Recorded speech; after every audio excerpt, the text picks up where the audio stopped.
ka-happy love, welcome back to my channel. So for today, pag-uusapan naman natin kung paano ba tayo makamove on sa ating mga karelasyon dati or sa mga ex-lover natin. So for today, mga ka-happy love, no, ito po ay dapat natin gawin para mas maging inspired tayo. So if bago ka pa lang sa channel ko, please subscribe and then comment for more.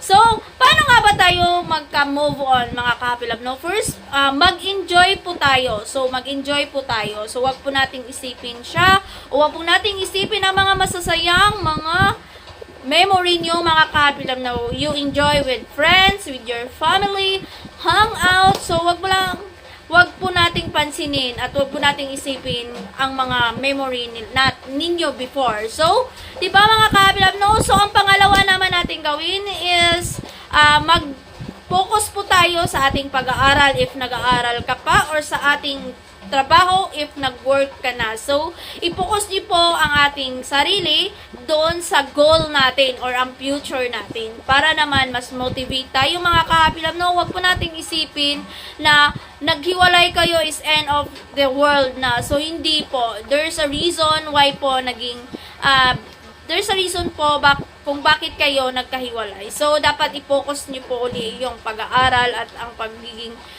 yung mga future nyo, mga ka-happy love, no? So, ang pangatlo is wag po tayong makinig ng mga malulungkot na mga kanta. Yung mga, lalo na yung mga love song nyo, ay yung team song nyo. So, wag po tayong makinig ng mga ganyong mga music.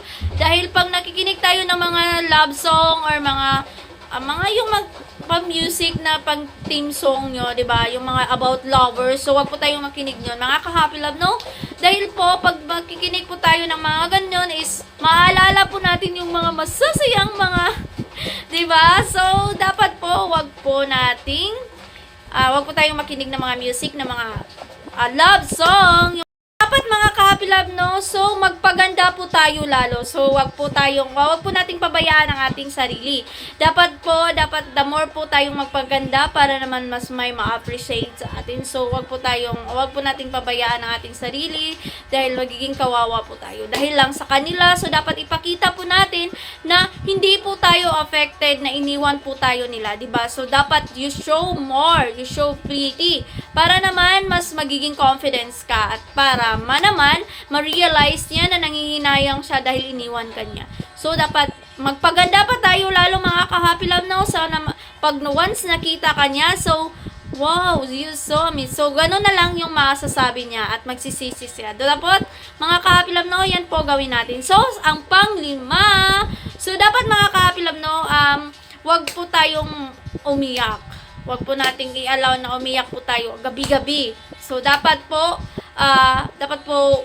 piliin po nating maging happy than to cry. So, wag po tayong umiyak sa taong mga sinayang lang tayo. Dapat happy tayo at ipakita natin na happy tayo, 'di ba? Dahil hindi tayo affected at hindi tayo nangihinayang iniwan nila tayo. So, dapat we prove that, mga ka-happy love, no? At syempre, ito ang pinaka-importante, mga ka-happy love, no?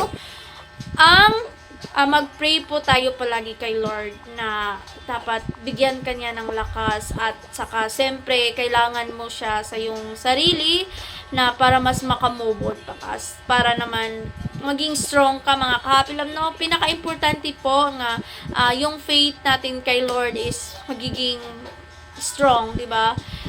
Dahil po, i-pray po natin kung may darating po ng destiny para sa atin is hindi kanya sasaktan ulit at hindi katulad ng mga ex mo or mga talaga no marami. So, yun nga, sa ex mo na iniwan ka. So, dapat yung bibigay sa'yo is yung may tiwala at saka siyempre may paniniwala din sa kay Lord. So, mga ka-happy love, no, pinaka-importante na, mga ka-happy love, para naman mas magiging moving forward tayo sa ating sarili. And then, mga ka-happy love, no, i-love yourself naman para naman mas magiging confidence ka. So, love yourself first before love others. Diba? So, thank you so much, mga ka-happy love, no. So, i-subscribe nyo na po para naman mas ma-updated kayo kung may bago akong i-upload na video. So, thank you so much and God bless and see you for my next video, everyone. So, bye-bye!